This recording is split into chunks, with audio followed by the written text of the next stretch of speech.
Tina, welcome. Thank you. To our Diva Queen for a day. Yay! So excited. We're so excited. Tell me, where do you train? I train at Richmond. I actually train at Reservoir too, but I'm here for Richmond. So You're here for representing. Okay. You are allowed to mention several locations. We are all as one and one as all. So Richmond and Resi. Okay. Yeah. And tell me, how did you? So how long have you been training with Divas first? So I started off with Richmond. So Richmond was my first studio, and I've been there 3 years now, or just coming on to 3 years. Okay. So it was a rash decision. Yeah. And I was going through a midlife crisis. Love a rash decision. They're often really good ones. I know. So and just decided to try aerials. Have no background in gym or dance or circus or anything like that. So just decided, hey, I've never done this. Let's just do it. So what gave you that initial idea? Like, it must have come from somewhere. Did you see something? Honestly, it came less from a physical point of view and more from a mental point of view. Yeah. So I was going through a really kind of dark time mentally where I just was in my own head and I needed something. I needed a hobby. I needed something to get me out of that mental space. And it was something that I'd seen, performances, Cirque du Soleil and, Pink and all of that stuff. Pink has done very well for us. Yeah. Thank you, Pink. Thank you, Pink. And I needed that mental break. Yeah. So it was only supposed to be 8 weeks. Right. My husband bought me the 8-week course for Christmas. For what apparatus? For silks. Okay. For aerials, but for silk specifically. I was going to do the 8 weeks, get it out of my system and move on with life. Right. 3 years later. 3 years later. And it was everything more and so much other things that I got. Like, the physicality is such a small part of why I come to silks. Like, honestly, it's 5%. What's the other 95%? As I said, mentally, you can't be thinking about anything else. No.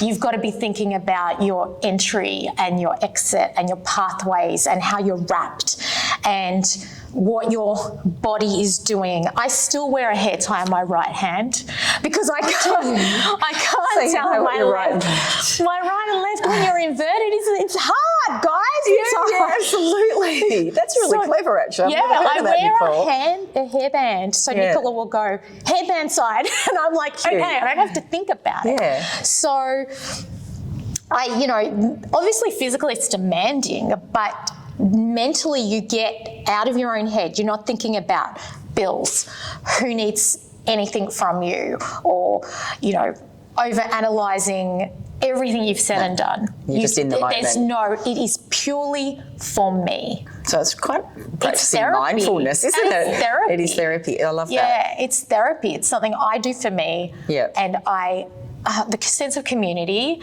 like, I'm not that girl that walks in and hits that trick. I'm not that girl. It takes me ages. Like, I'm only just now starting to move up the ranks. So it took me a really long time. And have you felt comfortable that that's who you are? Everyone has their own process? No. When I get something in class, everyone cheers. Yes. No one makes me feel like, oh, finally. Thank God. Makes you feel like that ever. Yeah. We're all just there to lift each other up, and the support that I've gotten from other students and from the instructors has been life-changing. Oh, that's really fantastic. Yeah. So you started with silks. Yes. And so tell me what about else. The other studio. No. So do you do Lyra as well, or you've just stuck as far as area goes to silks? I was going to say you've obviously forayed now, moved into pole. I have. At Reservoir. So I was talking with the silks girls, and anyone who's tried silks, it's very hard. It's very hard. Yes. I probably picked the hardest. Yeah, you definitely did. Yeah. Like, I've spoken about this already today, that it's the thing that people seem to want to do the most because it's in circuses, it's beautiful to watch. Pink does it. Yeah. But then actually doing it is a whole other thing. So well go you for sticking with it. So tell me about that first class before we move on to polls. That very first class, what did you think it was going to be like and what was it like? I thought it was going to be an industrial warehouse with lots of exposed beams and so crash this is your mats. vision. Yeah, because I had no idea. I had been to Divas 14 years ago in Moonee Ponds, like just to do casual classes, but it wasn't for me at that time. Like it just mentally wasn't in the headspace. Loved it. But so I wasn't sure how the aerial studio was going to work, if it was going to be the same as what I'd experienced at Pole Divas. But I remembered how nice I felt in there, like how great it made me feel. So I was hoping that would translate to the aerial studio. But when I walked in, as I said, I was expecting really kind of industrial crash mats. Yes, not like that. You know, some angry Russian woman yelling at me. You know, but it was not. It was, you really recreated that feeling of the pole studio in an aerial studio, which is hard because that was the intention. You have so much more to think about. I mean, that floor has to be padded. You know, we have to make sure that the beams are covered so that if you like sway. Yes, there was a lot of But it learning. doesn't look intrusive like that. You know, everything's done very subtly. The lighting, that soft lighting that you get in the pole studio is in the aerial studio too. Yes. So you still feel feel-good lighting. Sexy. You still feel pretty, even though you're doing something that is physically demanding. Oh, that's fantastic. That's so good to hear, because that is absolutely the intention with the lighting, is that people look at themselves in the mirror, because you have to look in the mirror as part of it. Yeah. I know some gyms that opt from having mirrors because it can be quite confronting. I actually think it's a good thing to get used to seeing yourself. It helps you correct too. It helps you correct, but it also gets used to you seeing you. Yeah. And I think that is a bit of a therapeutic thing in itself, and seeing yourself and then starting to accept yourself and then starting to really like yourself. Sure. But the lighting definitely helps, and I wish that a few change rooms would take us off. My God. would learn That and put some nice lighting. Right? It's the worst. The worst. I think bathers' change rooms are the worst. They are the actual So worst. we just need to Diva lighting in the Try your bathers on at Divas, everybody. Yes, definitely. So you thought it was going to be really industrial. You went in there, and then what about the silks itself? The silks themselves, I knew it was going to be hard. Like I didn't go in there thinking, oh, this is going to be easy. I'm going to do a flip or something. What I was impressed was at the end of that first class, we could all achieve something. Yes. So even if it was just a foot lock, it was something. We all came out with a sense of accomplishment, because I wasn't sure. I know it's technical, so I didn't think I was going to walk in and be able to hit anything, but just to be able to go, I can tie on a foot lock. It is janky. And pose or whatever it is. And you know, and messy, and I was swaying, and it was a hot mess. But, you know, I was able to get a foot lock on and stand up in it. Yep. And to me, that was like, yay. It looked pretty, and were you in a pink silk or a black one? I was Do you in a remember? pink. I was in a pink silk, and I still to this day prefer the pink silk. Do you? Yeah. They got their nuances, don't they? I know. Yeah. Everyone has their favourite silk. Yes. It's like, oh, I like that one. Yes. So, yeah, definitely. Okay, great. And strength-wise? Strength-wise, it was a challenge, which is why I went back and did pole, because the aerial girls were going, oh, do you do pole? And I'm like, no, I do not. They said, it's really good. So why did you say, no, I do not, specifically like that? Did you have a misconception about pole? Well, I had done it 14 years ago. As I said, I just did a couple of classes and I found it very hard. Okay. I'm not coordinated, which probably should have stopped me from doing silks, because you need even more coordination. Different. But it was different. Yeah. So, and I'm a hot mess at dancing and stuff. So and I was like, no, and it's hard. And I thought, whereas silks is soft and it just feels nicer until you get silk burn, and then it doesn't feel nice. I was going to say but Not sure. but I didn't know that when I went into silks. Right. I didn't know about it, any of that. So I was just thinking, it's going to be a softer apparatus. With absolutely no stability With whatsoever. absolutely no. I didn't say I was smart about it. I just said it's in my mind. But the pole girls were like, you should definitely do pole. It will help your silks. So I thought, you know what? Let's try. Good girl. And I tell you what, I love it. And it has been instrumental in improving my silks. Right. From a conditioning point of view. Yes, it would be. Yeah. Yeah. It's a good cross trainer, I suppose. It is amazing cross trainer. Yeah. It is amazing cross trainer. Okay, and are you dancing now? I am. Yeah. I am. What's your favourite pole class? Spin. I definitely am a spin girl. Yep.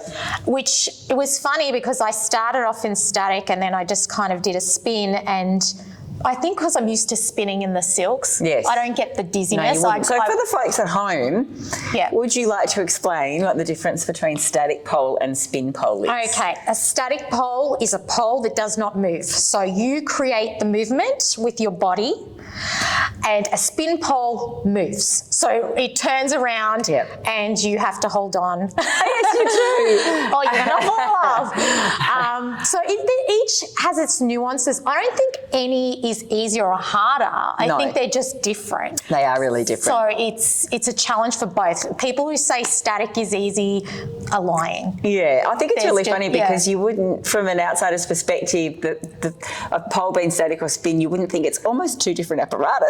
It's really quite different. It's all about gripping points and how much and holding on and gravity, gravitational and, forces. You know, you don't want to whip around on a spin pole or you're going to be getting very, it might not look that fast from the outside, but oh my Lord, when you're on it, how fast does it feel like you're going sometimes? A million miles an hour. It does. A million miles. But so I definitely am a spin girl, but love it. But I've also been doing pole moves recently because I just wanted to do it for showcase, just to show off. Yes. And I love that too. Yeah. Fun. Dancing's fun. Dancing's fun. Dancing cardio. Do you feel like it's a good workout? Amazing workout. Amazing workout. Beats hitting the treadmill for 45 minutes to an hour. It does, really. It really just does. The treadmill. Yeah. So what misconceptions do you think there are about training silks, and then we'll talk about pole? First of all, I'm happy to say I'm 48. Are you? I did. Yes. I started my silk journey when I was 45. Okay, so great. later in life. Yep. And a lot so age isn't an issue. Age is not an issue. A lot of people are like, I'm too old for it. Okay, so you hear that, do you? Yeah, 100%. Do you talk to your friends about 100%. They're all like, you're crazy. Okay. I'm too old for it. I've never done gym. I've never done dance. Girl, neither have I. Right. I mean, I actively avoided PE in high school. I was not that girl. I was not, no. So to people, I have to be fit enough. I have to be strong enough. I have to be this enough, thin enough, whatever. Take everything of that and push it aside, because I can tell you thinness does not help you. No. Age does not help. Well, maybe if you're really, really, I've seen some of those young girls on silks out at, I think, Caroline Springs, those girls, insane, the teen girls. I haven't even seen the teen girls out there. There's something to be said for teenagers and lack of fear, I think. Is, and their bendy bodies. Yes. But other than that, if you're an adult woman, you can train. Anything. It will take you a little bit longer. Like I said, I'm not that girl that walks in and hits a trick. It's just, it takes time. It's progressive, right? Absolutely. It starts at the start. So you're not climbing to the top of the silk. No. You're not inverting straight away. You're not doing a drop. No. Right? All those fabulous things. I'm still not doing drops. I'm still not doing But you're still having a fun time. I'm having a ball. Absolute ball. Okay. Yeah. And there's like quite a lot of, I think we've made sure our syllabus has some fun floor stuff even. It's so where much. you're just flapping the silks around, which is surprisingly fun. It is amazing and beautiful. Like even just standing in the silk, like when we, at the end of the class we do a dance. So if you don't know, there's a warm up, then there's the class, and then at the end we have a fun dance, which is a good way to cool down, but it's also a good way to just feel good about yourself. So, you know, often we'll be in the middle of the silks either side, and we kind of hold them up like wings, and it just looks aesthetically pleasing. It makes you feel good. It does. So, you know. Yeah, amazing. And then, all right, so let's flip to pole then now that you do both. Sure. Because this one possibly has even more misconceptions. Yeah. What do you think there are about pole?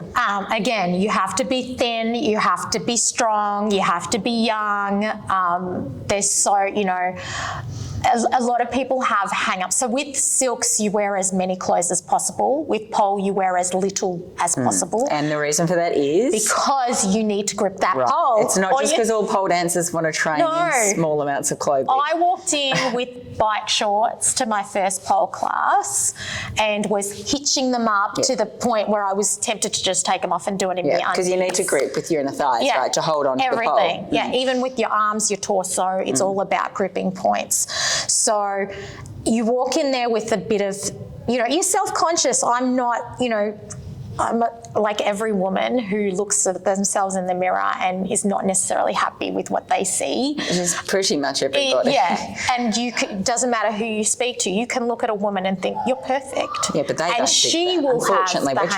We're hopefully trying to change that a little. Exactly. So you don't want to be in booty shorts and a crop top because you don't necessarily feel good about it. However, guaranteed, 5 minutes in a pole studio, you're no longer thinking about what you're wearing, and you are thinking about what your body is doing rather than what it looks like. Yes. And what it can do. Yeah. If it's one thing both has done for me, as someone who has struggled through body image all the way through her teens, all the way through her 20s, and all the way through her 30s, it's an appreciation of what this body, the one that I don't necessarily like, the way I looks, can do. Amazing things. Do you feel yourself with much more positive self-talk around that now? 100%. You know, I'll see, I'm a big believer in filming, and anyone who follows my social media will know I post my fails as much as my good stuff, right? Love it. Because I want everyone to know it's real. And I catch sight of myself. I'm like, man, muscles be popping today. You know, it's like, how did that happen? But is that, from talking to you now, I'm thinking that's not what you're there for. No. It's just a byproduct It's of what's happening. I don't go to the gym. Which is amazing. You don't? Yeah, you don't do anything else? You just I do. How often do you train? I do 1 day of silks and 1 day of pole. Okay. So 2 classes? 2 classes a week. Great. Yeah. And you're getting great results from that. Amazing results. Yeah. So, you know, it's not been about the physical, but the physical has definitely changed. My body has changed. Yeah. I'm a big believer in not weighing myself, so I don't know if I've actually lost weight, but my body has changed. I think as long as you feel good. Yeah. Yeah, I've got muscles here that were like, what happened there? Right. What happened here? Of course you would. You're fooling yourself. What is going on with this? It's like, love it. Feeling the best you have in your 40s. Oh, it's amazing. Amazing. And dare I say, getting close to the 50s. Oh, I'm going to be 70 on the silks. Amazing. I love it. 70 on the silks. You'll be pushing me out of Richmond. Go back, Tina. I'll just stumble in there and just be like, no, let me on there. I'm going on. So what are your goals with it? Just to have fun. Great. I try every year to have something that I want to achieve. Mm-hmm. So last year it was to do aerial addiction. I just wanted to perform. I was a beginner. So this is a competition that you entered, a studio-based competition. Yep. I wasn't looking to win it. I just wanted to perform. Yes. I just wanted to go out there, have fun, and I did flash dance. I was feeling myself in my leotard and my big hair, bigger than this because I teased it up, and it was just something to say I did. Yeah. Tick, you know. Yeah, great. So every year I have things that I want to achieve. This year I really wanted to graduate from the beginner classes into the intermediate classes because it was a journey for me. I actually injured myself last year. Right. So I came back from a torn rotator cuff. Ooh. Yeah. That's a hard one. It was a hard one. It was a long recovery, harder when you're older. But the studio was so supportive. I was on medical leave until I was strong enough to come back. And then even when I came back, I'd lost so much conditioning and confidence. Yeah, of course. That I did so much. Nicola was like, okay, on knot. And we knotted the silk, so I was able to support myself with the knot on my back, and I was able to work my legs. So I was learning what the class was doing without putting pressure on my shoulders. That's amazing. So the support was amazing. Well, and just you fronting up to do that, it's really hard to bounce back from injury. It can be so disheartening. It is. Yeah, and it's something that we all pretend isn't happening. Yeah. In denial. You don't want to. Yeah. So to be able to come back from that, that's actually just a huge achievement in itself. Well, thank you. Honestly, I credit the instructors, because it was a time where I was thinking about walking away. I'm like, you know what? I'm in my late 40s. I bet you that was so on your mind. Maybe this is what life is going to be like for me. Yeah. Injury, and is it really? But I can tell you, I came back stronger than ever. Okay. Like, I am stronger now than I was pre-injury. And were you 100%. doing rehab? I was doing rehab, 100%. Yeah. But you were actually doing them. Yeah, and that's one of the things, may I say, is a lot of people don't do. I did do all the rehab. I was so just geared to it not be the end. I just didn't want it to be the end. So I did the rehab. Yeah, that's amazing. And now you're stronger and better than ever. Stronger than ever. So have you set yourself goals for next year, or not quite ready? I want to be able to do a front dive in silks. Oh, God. Yeah. Okay. So there's an easier one, if that can be a thing. But there's definitely one that I thought, I could potentially do that. But it is the level above mine. So I'm into prep, which is kind of in between the beginner and the big intermediates. Yes. Everything's a big step. It is a big step. So just take your time. Yes. Don't rush through the gradings. Get your foundations. It's not a race. No hurry. There's no As end. someone who's been there 3 years and is just now starting to get through, so that's my goal, to be able to do that. A little bit of pink. Yes. And so what would you say to someone thinking about starting Don't think, aerial? just walk in. Just do it. Even if you just go and do a trial. Yeah. Because it's a big commitment. People are like, I don't know if I can get there. It's like once a week and it's a lot. And so don't overthink it? Don't overthink it. Walk in, try one class. I promise you, the feeling you will get will be what brings you back. It's not going to be, as I said, the community is amazing, the studio amazing, but the feeling that you get when you're in there doing it is what's going to bring you right back. Amazing. I'm telling you, you're not too old, you're not too unfit, you're not too unflexible. Just try it, you might like it. Just try it. Yeah. Just try it. Well, so lovely to talk to you today. It was lovely to talk to you.